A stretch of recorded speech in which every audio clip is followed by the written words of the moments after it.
ఏందమ్మా ఏం చేస్తాను మీ ఆయన ఎటు పోయిండు? ఆయన బయటికి పోయిండు. ఏం పనికి అమ్మా? పెద్ద నౌకరి మా ఆయనది.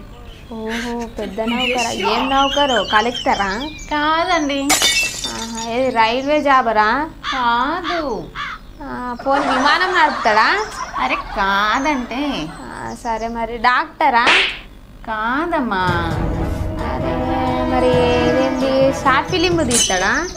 అవేం తీయడు. మరి సాఫ్ట్వేర్ నౌకరా? కాదమ్మా. ఇక మరి ఇంకేం నౌకరి? అరే మా ఆయన టెంట్లే పోతాడు. ఓ చాలా పెద్ద నౌకరే. అవును మరి ఎవరైనా నౌకరి చేసినా వాళ్ళకి పెద్ద నౌకరే. ఇది చాలా పెద్ద నౌకరి. గవర్నమెంట్ ఆఫీసర్ కంటే పెద్ద నౌకరి ఇది. కలెక్టర్ మించిన నౌకరి. అంతే మరి ఎందుల్లా గట్ల నౌకరు ఎవరి పని వాళ్ళకి పెద్దదే మరి. అంతే అంతే వస్తానే అంటే మరి ఆ మాత్రం చెయ్యొద్దా? అంత పెద్ద నౌకరు ఎవరన్నా ఇస్తారా 200? అంతే మరి మా నౌకరి మాకు కడుపుకి తిండి పెడుతుంది. మాకు పెద్ద నౌకరే కదా మరి. అంతే అంతే పెద్ద నౌకరి. అవును మరి.